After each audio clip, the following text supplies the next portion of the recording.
National animal is the jaguar. National meal pepper pot love by all. National Linen from Samson Bonham,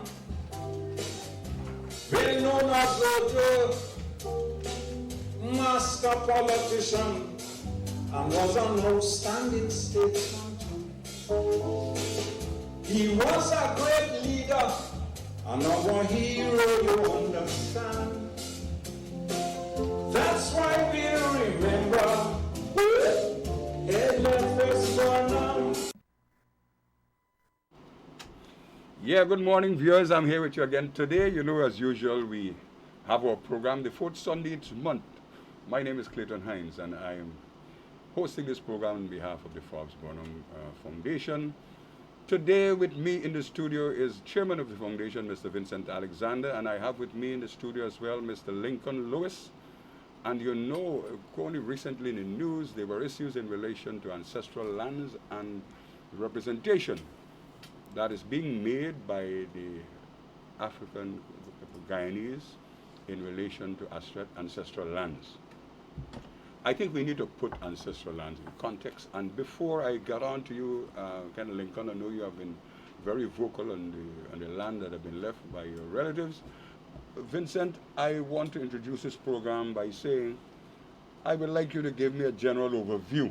So for the population out there, what is this issue, ancestral land? What is ancestral land?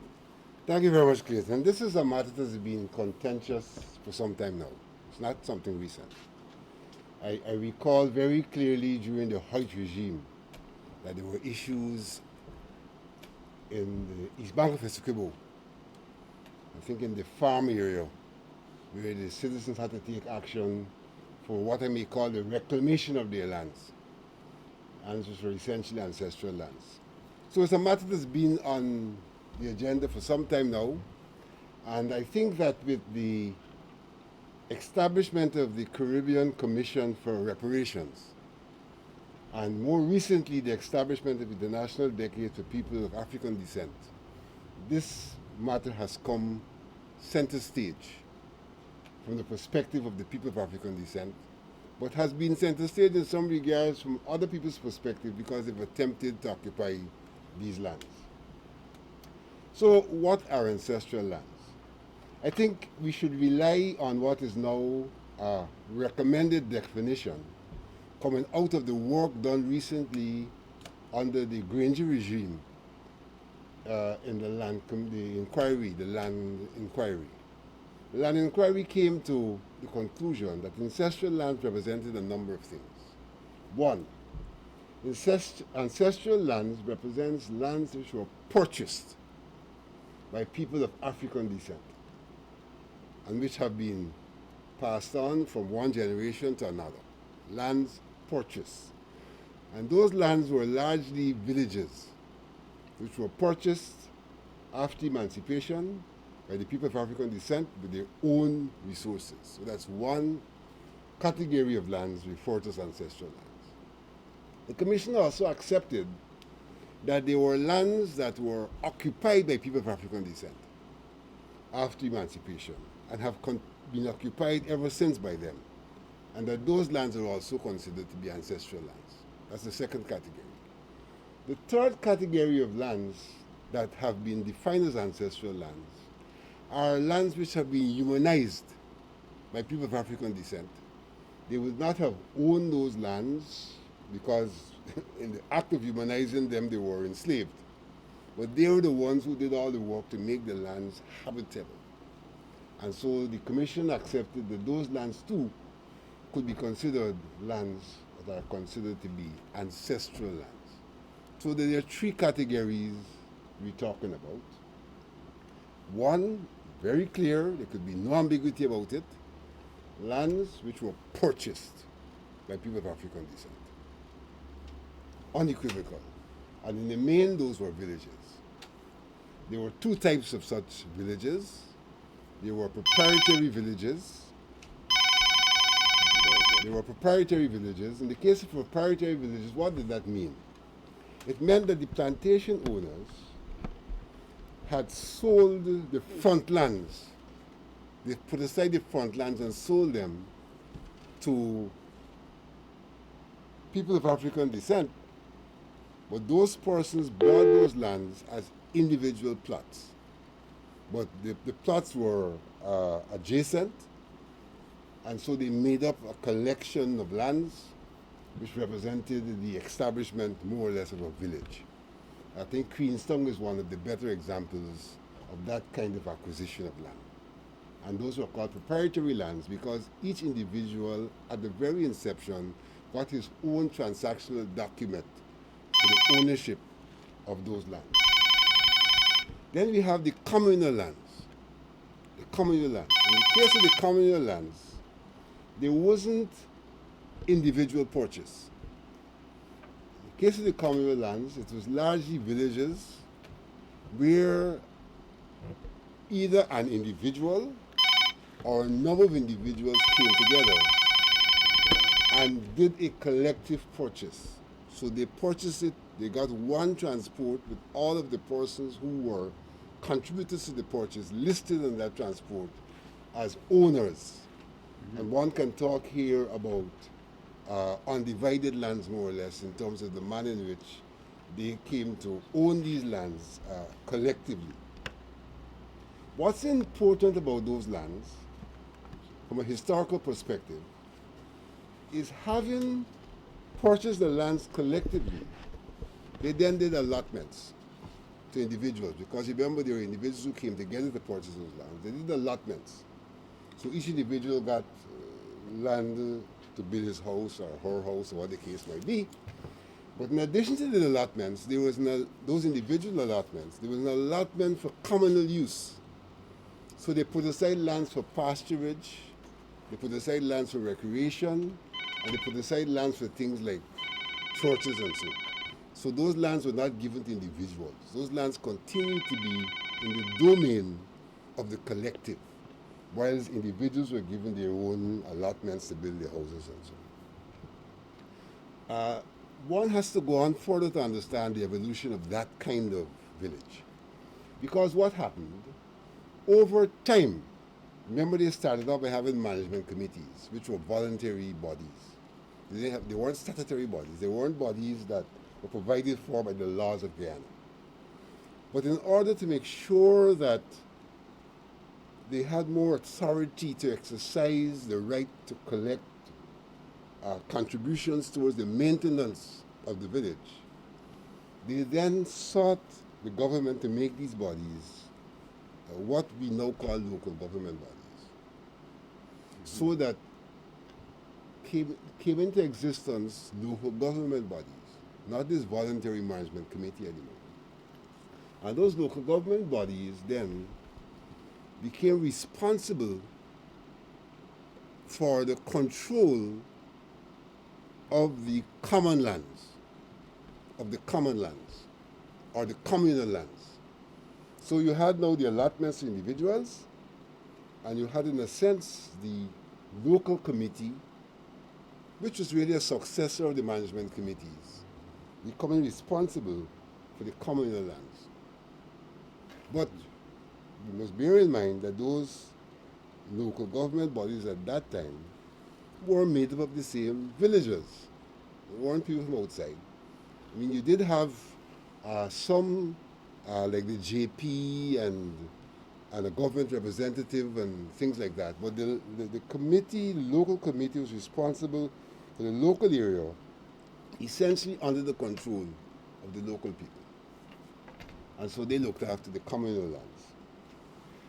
What happened over time was that these villages, and this happened mostly in the 20th century, mid-20th century, from around 1947 and so, these villages became incorporated into larger local government bodies, And in fact, in 1994, we did away altogether with village councils, and we moved to what we call neighborhood democratic councils. And those neighborhood democratic councils then took up areas that were independent villages and village councils previously. Let me give an example to explain that. Let's take, for example, Fowles Buxton. Historically, Buxton would have been a village council in its own right, Yeah, by itself. by itself. Over time, Buxton became absorbed into Fowles Buxton, so that the local authority responsible for Fowles Buxton, through this status operation, became responsible for the communal lands in Buxton. But this is not Buxtonians any longer. This is a body of people larger than Buxton. And it's a larger area. It's a larger area. It's a body of people who are not from Buxton, now becoming responsible, and in some instances, the domination of those bodies is by people who were not originally from the people who purchased villages. I don't know if you get I me. get you. I get you. I Right? get you there. So that what was happening is that lands purchased by these people, owned by them, but put aside for communal purposes, was evolving into control of other people. Being administered by a But group that has no nothing to do with the historical purchase. kind of connection Right. to the land. Beautiful. I think I get you there. And so that is important to understand that, because that is one of the issues that is very contentious in terms of ancestral lands. Because what it did was to allow people to make decisions about those lands who had absolutely no proprietary right over those lands. Because for all intents and purposes, when those lands were purchased, it was private property. And though they became communal and came under some kind of government control because of local government.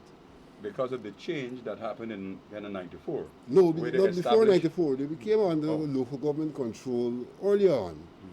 But though they became under local government control, the intention was never to deprive the original purchasers of control of their land, because the local government then was these same people.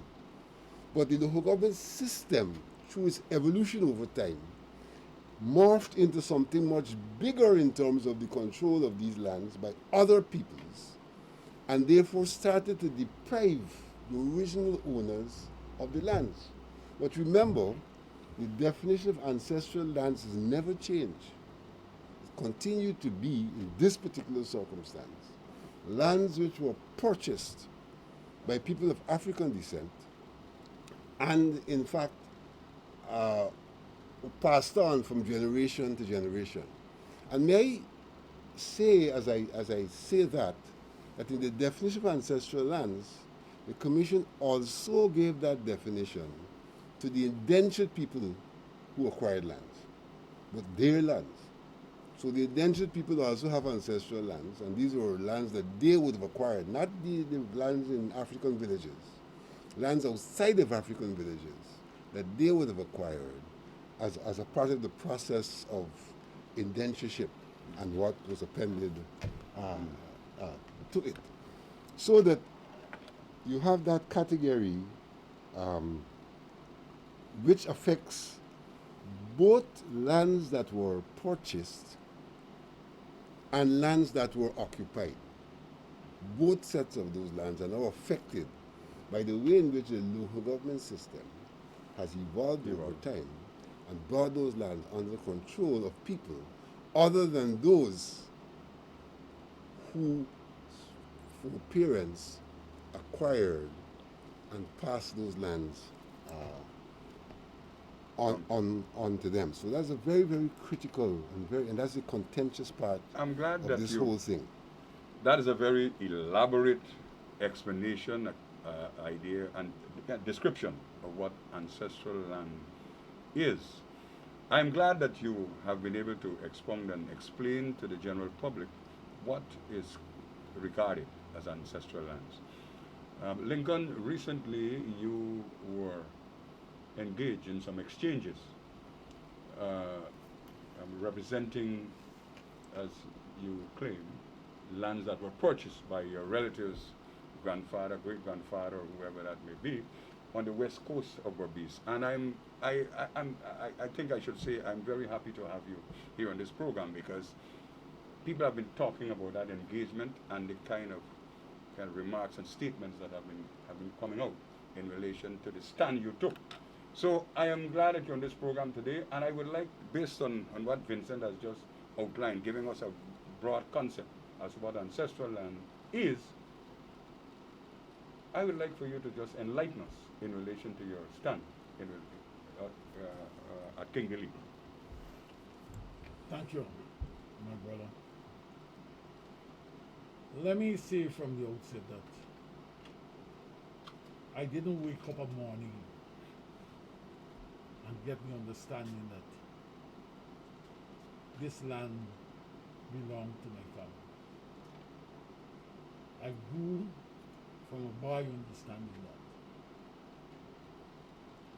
Let me just take you back a bit. Take you back. The generation of my grandmother,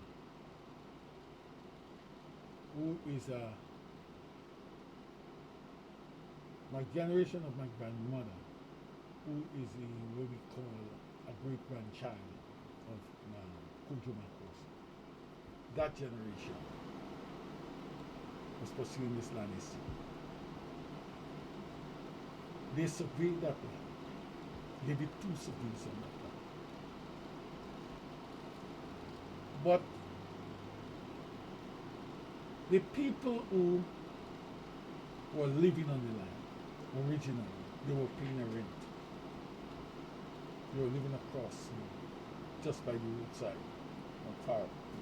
They were paying a rent. On to today, there's no record in the NDC's office that anybody is paying taxes for land on the northern side of the republic. They pay for houses.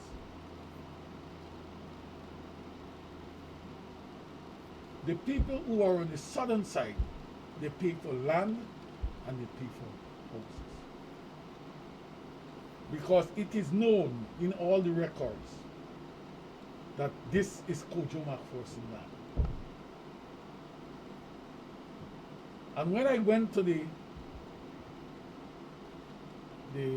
Ancestral Land Commission some years ago, which I know Vincent went and he made a presentation, I made one too. And I spoke to Skilly. I gave to that commission a copy of the transport. Of Kojo Macpherson. Yes, that was issued in July of 1850.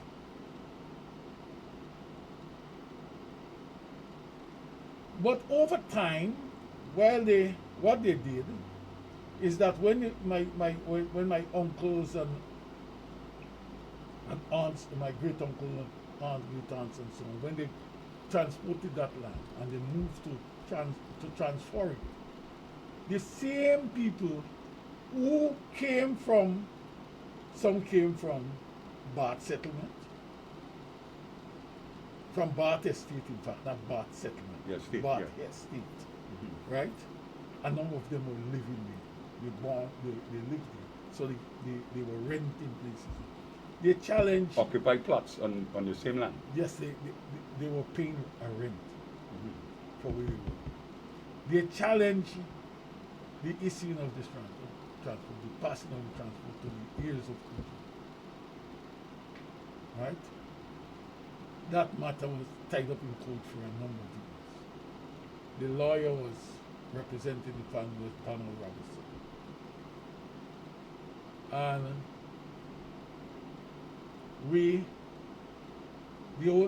that generation passed.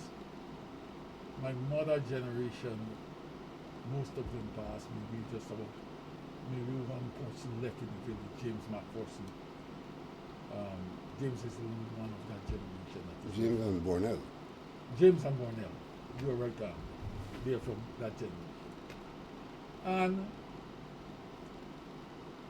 we tried some years back to rekindle this issue around 90, in the early 90, around 1990, 94, 93, 94, right? 95. We engaged Donald Robertson then. He said he remembered the issue and he asked us to work with him to put a fight with him. We had one copy of the transcript and we gave it to him. I remember after we gave it to him, 2 weeks after Donald Robertson's office at Crow Street went up in flames, so the transport won. But God would have had it. James was able to pursue and get another copy of this transport. So when I went to the commission, I had the transport, and I still have copies of that transport. Right? During that time, the MMA somebody in MMA, this was during the life of the PPP government. Gadraj was the chairman of the MMA. They sent in equipment and started to put rules saying it's state land until we challenged them and they back off. So they put in 2 streets, and for the life of the previous government, efforts were not made. Only once. They tried to challenge it when I went to the commission.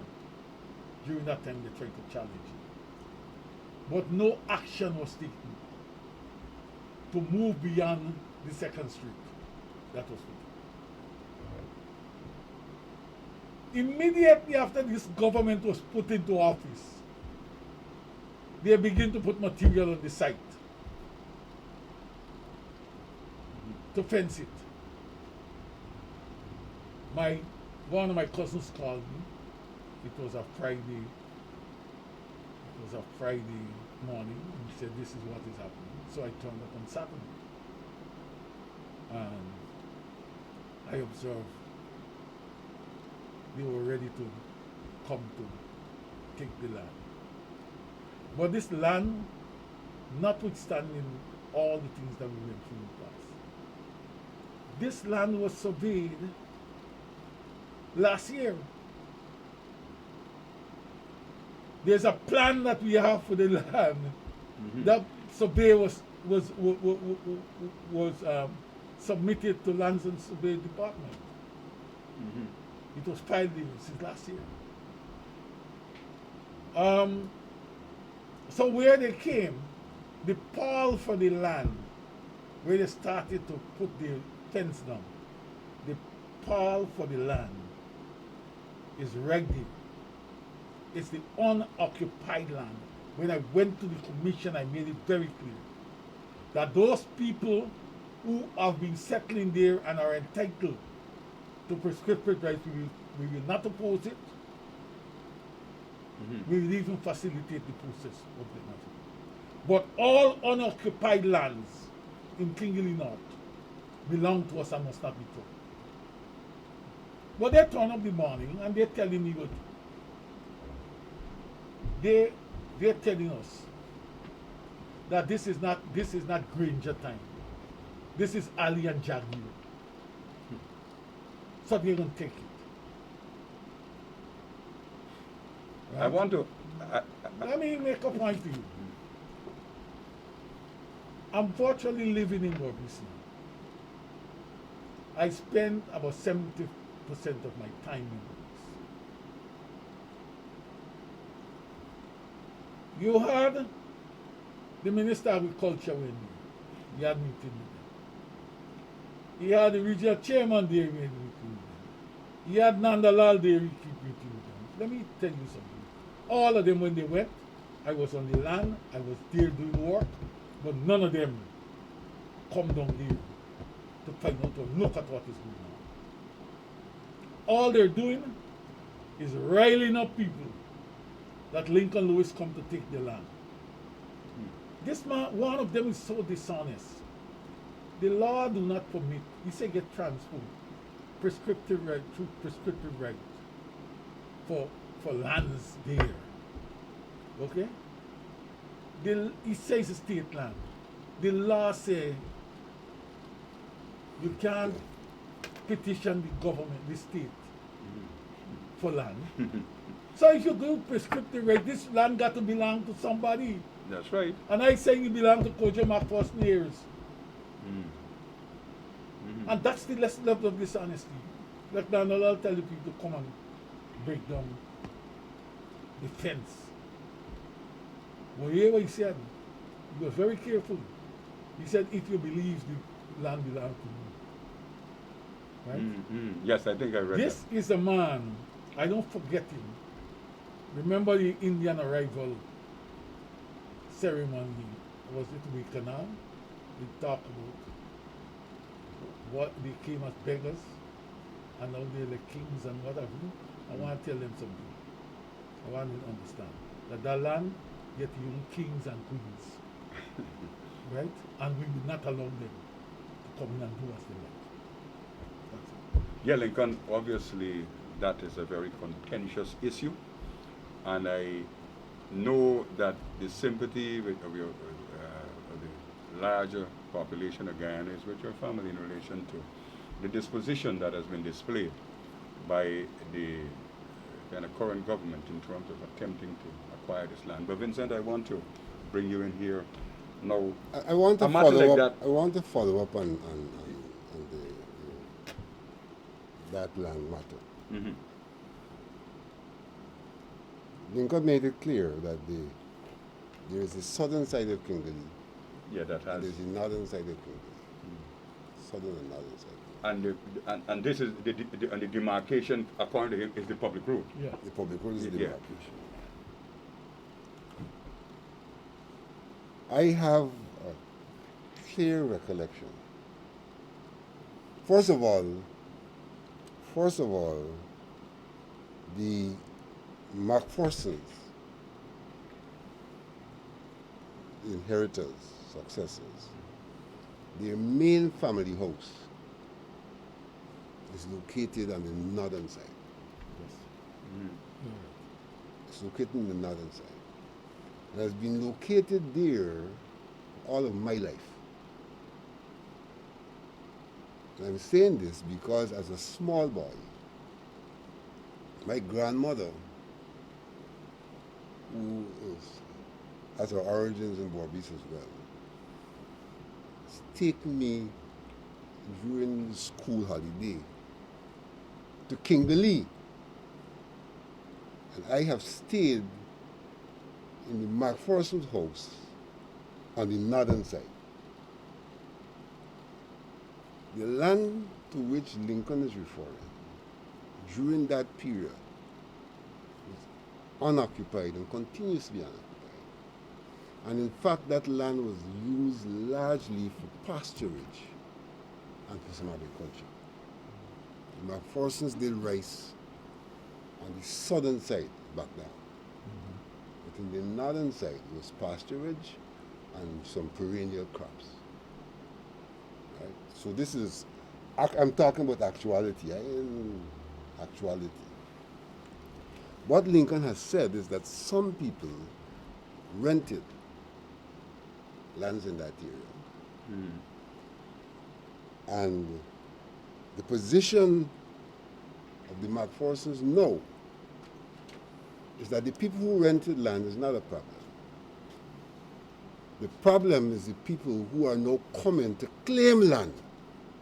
They have not been occupying these lands, but they have found it as an opportune time to come and lay claim to lands which they have not even physically been occupying.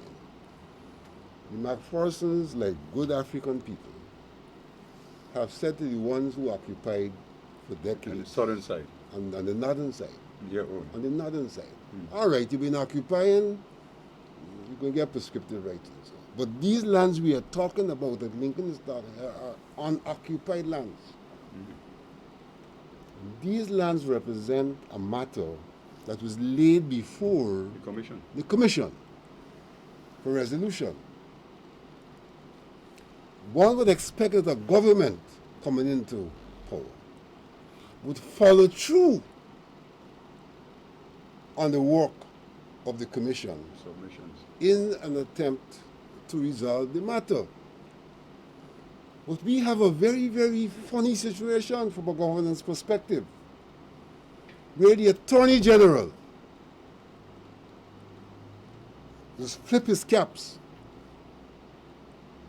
and he goes down there as a politician to mobilize those people to occupy the land, when in fact his office should be one of the main offices involved in the resolution of a matter which is on public record.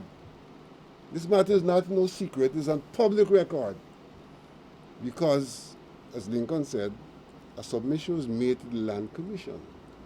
And prior to the submission being made to the Land Commission, the land was surveyed, and the record of that survey is with Lands and Surveys. So this is a public matter. But here you have a public official flipping his cap, taking up a political position, and going to mobilize those people to claim lands that they do not even occupy. They don't occupy them. And these lands have traditionally been the lands allotted under the transport given to Kojo McPherson. And if I'm not mistaken, the survey shows that those areas were intended for pasturage and things like that. Remember I talked earlier Yes. about communal land. And how So they those lands were not divided. allotted after the purchase. Those were part of the lands that were kept for communal use. So Kojo and whoever else bought that village could then use that land. And what happened historically, and the point I was making, the local authority would have become responsible for those lands. In this instance, Kingley has been absorbed into a larger local authority. Kingley no longer has a village council, Under the NDC. right? But let me tell you something. I inquired personally. Before all of this occurred, years ago, I made an inquiry because my interest is in land and local government. And there were no records at that large village office about these lands. There were no records. The only record that exists is the transport. There is no other record there showing anybody else have been allotted these lands or anything like that. I inquired on that matter in my own research interests, because I get involved in research on local government and lands and so on. No record. Well, of course, we will be opening the lines for those of you, because this is a very contentious and sensitive issue. And I would appreciate to have the engagement of the wider member of the public out there in relation to the position. With what was explained there lastly, there Lincoln, said by Vincent, is there anything else you had wanted to add just before we go to the lines? Vincent is right about the issue of that, who lived in it. And it brings home a very straight point. All the persons of that generation of Joseph McPherson lived on the northern side. Every one of them lived on the northern side. There was none of them on the southern side. None of the cousins, brothers, or anything on the southern side. Everybody lived on the northern side of the land, of the public way.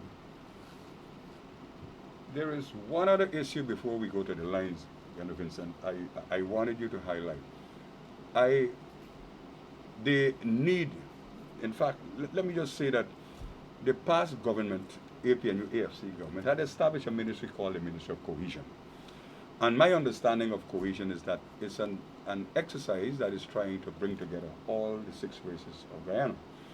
And I understand that ministry has been closed. But I know there were efforts by the APNU, AFC, PNC to have engagements with the PPPC in relation to how we're going to be moving forward cohesively in terms of addressing all the issues and concerns of our nation.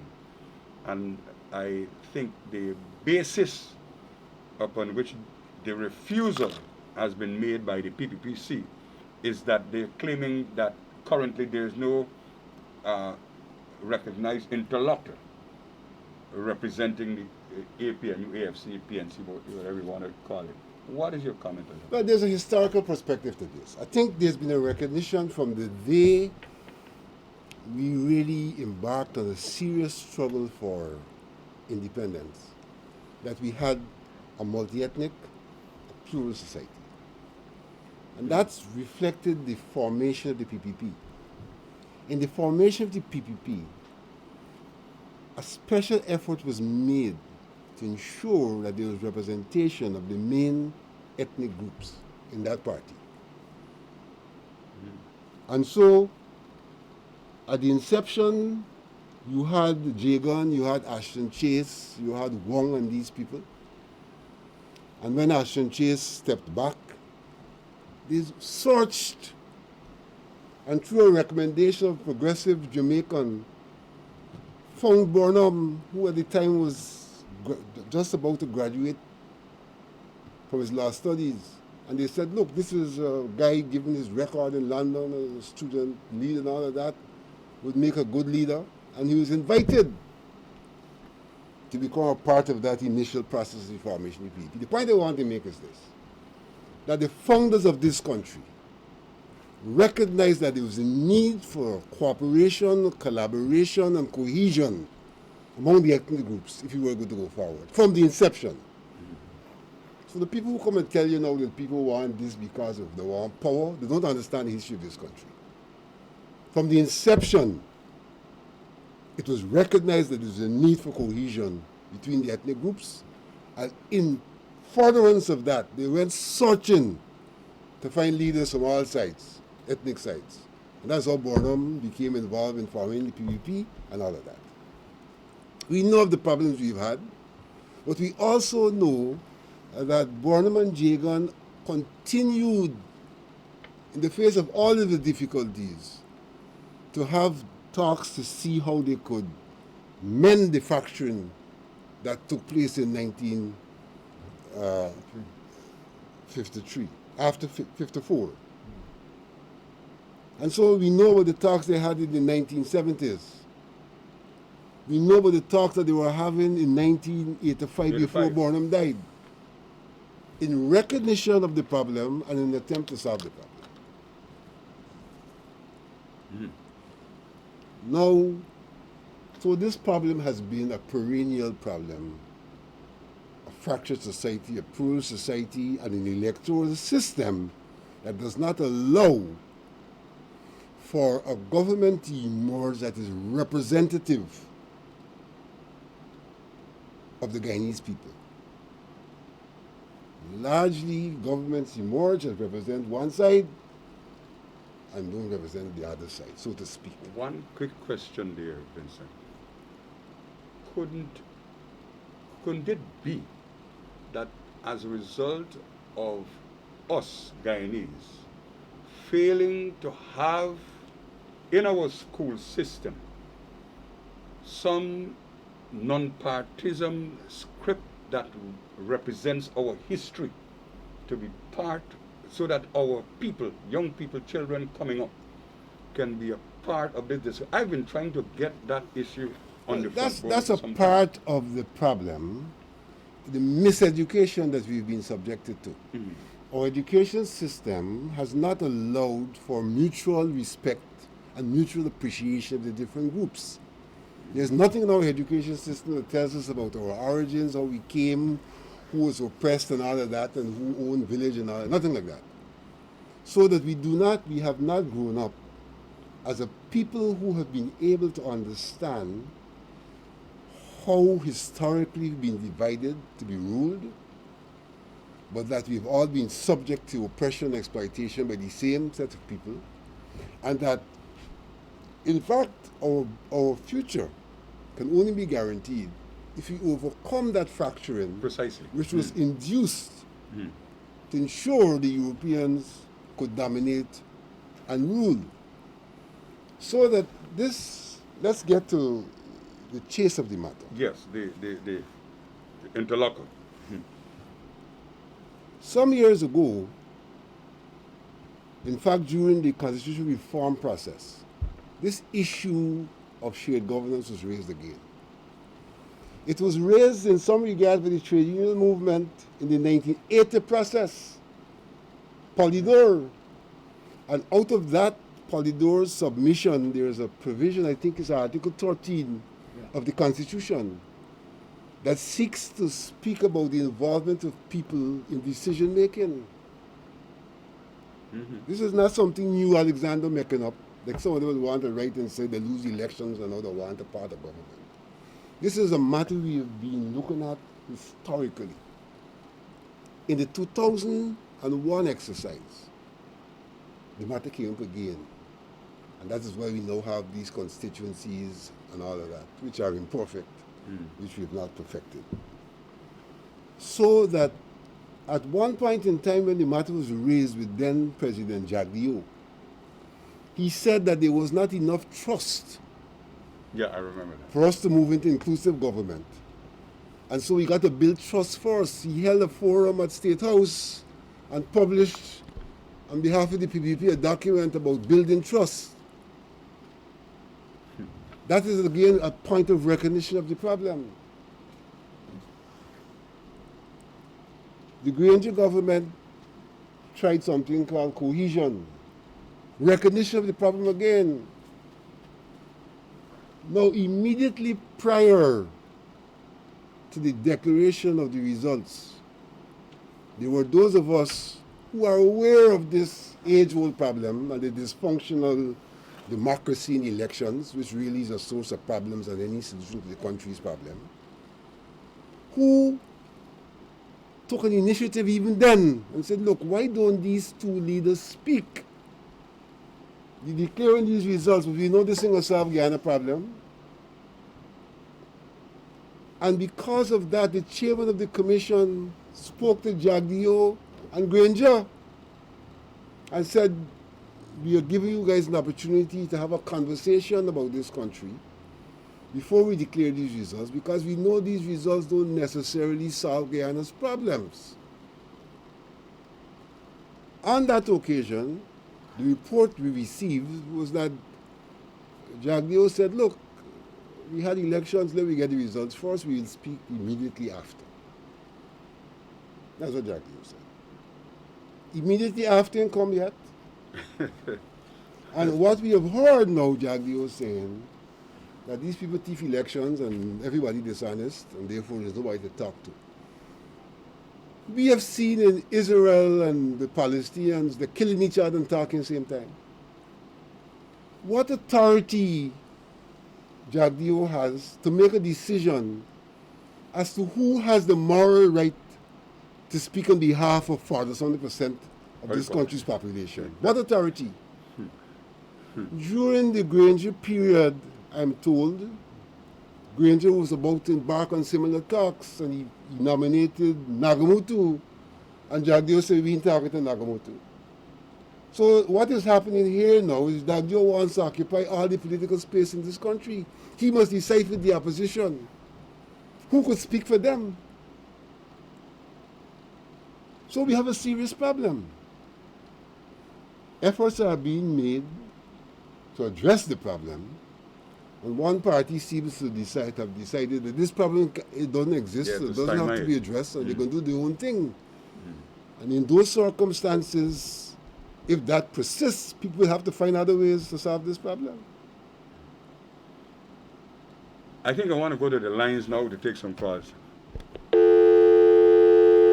Yeah, I just missed that one, but I think we have addressed a critical issue in terms of the morning. You're on here. Hi, good morning, everybody. Morning. I wasn't shown to the program for a very long time, but Let's speak up a little louder, please. no, I said I wasn't in tune to the program for probably just a couple of minutes. Anyways, I believe Mr. Jagdeo is demon possessed, and you have a probably have a persona like Mr. Donald Trump. was crazy. Yeah. Anyways, that is all that I have to say. I believe he is still running his country, and Mr. Ali is just a front. Right? That was the old show.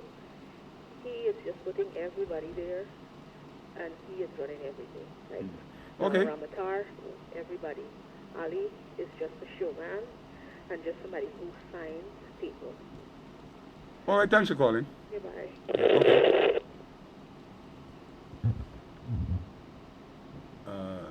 The caller is saying that he's just a front. The current president, Dr. Ali, just a front. I don't know their. Morning, you're on the air. Good morning, gentlemen. Morning, sir. Morning. Yes. Okay, I'd like to make a point. I'd been response to the guy who is the commissioner, what is the commissioners on the election commission. Now, first things first, it is not I who said so. It is now. It's not I who have said so. It is the international world have said Mhm. the election was free and fair, and Mr. Ali is the leader and the president of this country. Now, we went into these elections with a situation whereby we know what would have happened. Mhm. We still persist, okay? And my reasoning is that why are we crying over spilled milk? Okay? Why are we crying over spilled milk? The PP has won this election, and that's it. Who's crying? Who's crying over? That's a just question I wanted to ask. Who's crying over spilled milk? Guys, you guys are crying. We are not crying. No, sir. We are dealing with historical problems this country has. One of the historical problems is the question of ancestral lands. Nobody's crying. You've got to. You That don't has to be put resolved. it like that. The second issue you're raising Sir, is an sir. issue that has been in the domain in You don't perpetuity. change it like that. You change your constitution. Don't change what? You change your constitution to suit what you guys want. If it's going to pass in the next month, What we want is a conversation about the problem. we that's will the have starting. this conversation for the last 50 years. But we have to continue because But the we gotta problem keep persists. talking. What? To waste time? The problem persists. I'm saying to you, okay, fine. Now, I just want to respond to your statement you made. And your statement is that you've got to find other ways and means of changing the system. Well, are you going to create mayhem in the streets again? You could make that your guess. Why is it that you You could how make do you that get your there? guess. Right? No. You guys have got to be practical now. This is very pragmatic approach What- to what is- discuss the matter. What is your suggestion to resolve the national problem? Is that you get to the people, stop lying to the people, and so you can win the next election if it's possible. We are not, I don't represent a political party winning no election. We are speaking here as Guyanese who have identified a problem and are seeking to see how that problem could be resolved. We're not talking to any set of politicians here today. You things to get back your clientele. And You can No, go and but tell look- the parties that. You're not talking to the parties now. Now, what are we talking about? We are talking about a national problem. We are not talking about PNC or But PPP. you haven't solved. You've been part of the problem. You haven't solved the national problem. Well, I'll continue to be a part of the well- problem seeking a solution. Right? You do not do things. I'm saying to you in a decent manner. Come down off your pedestal. What is this? Listen to me, my friend. No. This is an issue. Come off of your pedestal. Talk to the people. Win hearts and win minds. Right? And come to us. All right. We are winning hearts and minds by letting the people know today what the problem is. What is the problem? You don't know? But you haven't been listening to the program all the time? No, sir. The problem is that it is in your field. When you lose the election, right? Anytime you guys lose the election, you're asking for power sharing. This country has had a problem and power sharing has been in the agenda long before any election.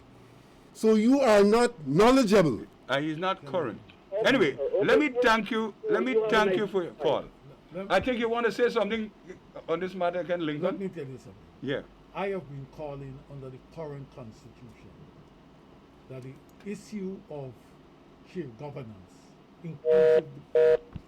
inclusionary democracy, as stated in Article 13, and devolution of power to the organs like the Regional Democratic Council, the NDCs, and so forth. I've been calling for that for a number of years, and nobody seemed to want to listen.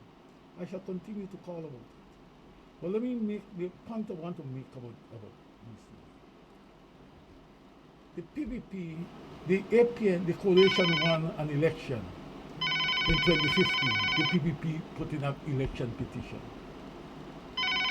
It wasn't wrong then, but now because the coalition put in, somebody put in an election petition when the PVP wins and is declared the winner, then it is wrong for you to do that. That's a problem we have, and we need to address it. Okay. Morning, you're on the air. Yes, good. Thank you so much. Good morning to the panel. Morning. Morning. Let me tell you, don't let nobody steal your joy. Congratulations for the work you all are doing. Last week I had to tell the moderators the first time. I sit down in front of the TV, I catch you late. Mr. Vincent, thanks for carrying back the history. Mr. Lincoln Lowers, fight for is right. And where's yours? You're with he, because I was a child since 1953, and now when Jack and Barnum, they come together, and then they broke up, and sell now, some of them sell all and foul in the area, right? But we want peace. We're a peaceful nation. Don't worry talking nonsense, but we want the cake, and now we're power sharing. All the time that they want power sharing. You now come like the new kid from the block. Go with your negativity and bury it in the sun and look fit like the ostrich.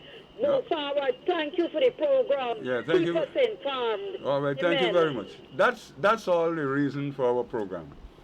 We just try to make sure that we bring issues to the fore that can serve to make the life of all of us better. And we feel that this issue of ancestral lands is a critical issue that needs a conversation like the type we're having. Morning, you're on the air. Good morning, gentlemen. Morning. Morning. Thanks for the information that we're receiving. But I want to know what is the position that Guyana on this Venezuela issue. I'm very concerned about it because so much of different things you're hearing in the road, you don't know what to believe. You hear the government is not saying anything, but you're just hearing things. I would like, if you guys got some information that you can enlighten this nation about this issue with Venezuela and Guyana. Thank you very much. All right, thanks. Well, let me say right away that I personally don't have any information. These two gentlemen, I would invite them if they want to The address it. information that I would repeat is public information. First of all, as Guyanese, you need to understand that there is no border dispute. Our borders matter was settled 1899. in 99. 1899. There is a controversy that the Venezuelans have brought about by virtue of some letter some man wrote that was made public after he died. At this point in time, the matter is before the International Court. That's where we're at right now. The matter is before the International Court. The International Court has started its proceedings to make a determination as to whether or not they have the authority to deal with this matter at their level. That is where the matter is at this point in time. All right, thank you, Vincent. Morning, you're on the air. Morning. Hi, Morning. You got to speak a little louder, please. morning. Morning. How are you doing? I'm good. Okay, the program here. Hello? Yes, speak up a little louder, please. The program, I like to contribute to the program we have here. Yeah, please speak up. Speak up a little louder. I want to contribute to the program. Yes, go ahead. Go ahead.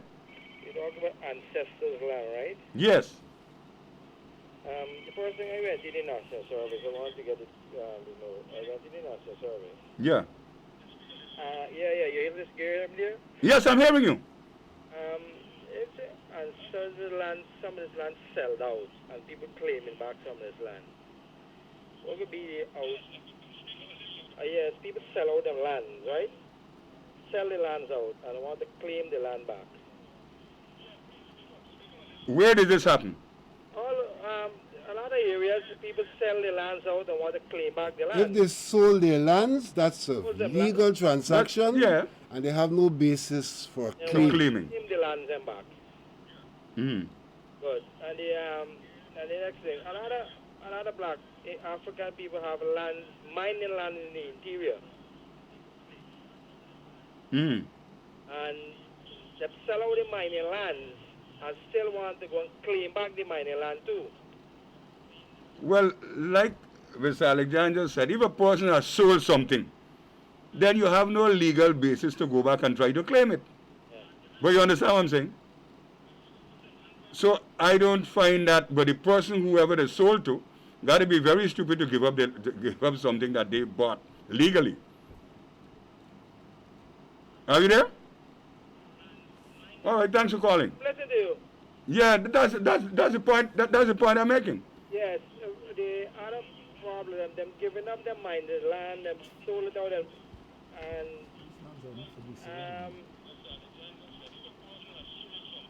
well, I don't. Mining lands are not transported property, so to speak. Anybody who has mining lands, if they want to let them out to somebody else, supposed to get the permission of Geology and Mines, if I'm not mistaken. Yeah, I'm listening to you. No, but you heard him, right? Yeah. They're not things that can be sold. You have to get the approval of the regulatory body to address that issue. Thanks for calling. Thank you. Yeah, we're running out of time. We have about 3 minutes more. Morning, you're on the air. Morning. Yeah, please put on. Hello, morning. Please take down the television, please. Down. Yeah, please put on. What movie are you talking about? Hello? Hello? Thanks for calling. This is a paid program. You'll see the movie after we finish getting our money's worth. We paid to be here. Yes, we running out of time. We got 2 minutes plus going. And those of you who would like to join us on this program, you have your chance. Now you can make a call. The issue of the decision of... Morning, you're on the air. Good morning, Mr. Hines. Morning. I'm listening to this program, and I'm a regular listener to this program.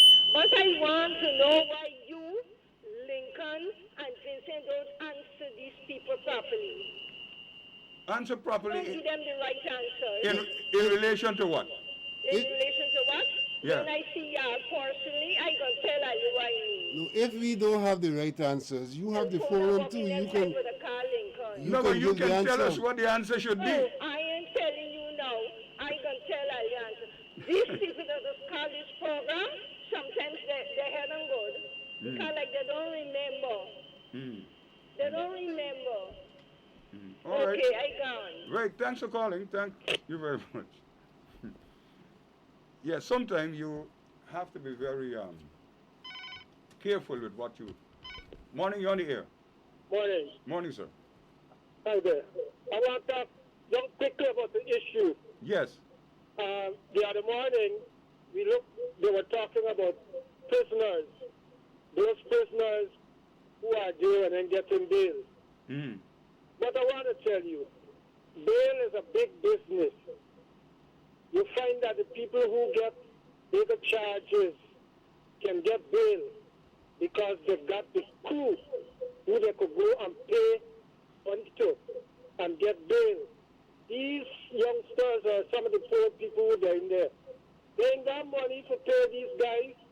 The crew themselves, Nandalal and Justice George and all of them times, the small crew that you got to go and pay Chief Mike, etc., etc. These guys ain't got money for pay to get out of prison. So you got to find that the prison don't overcrowded because they may protect the little bit money that they got to get bail.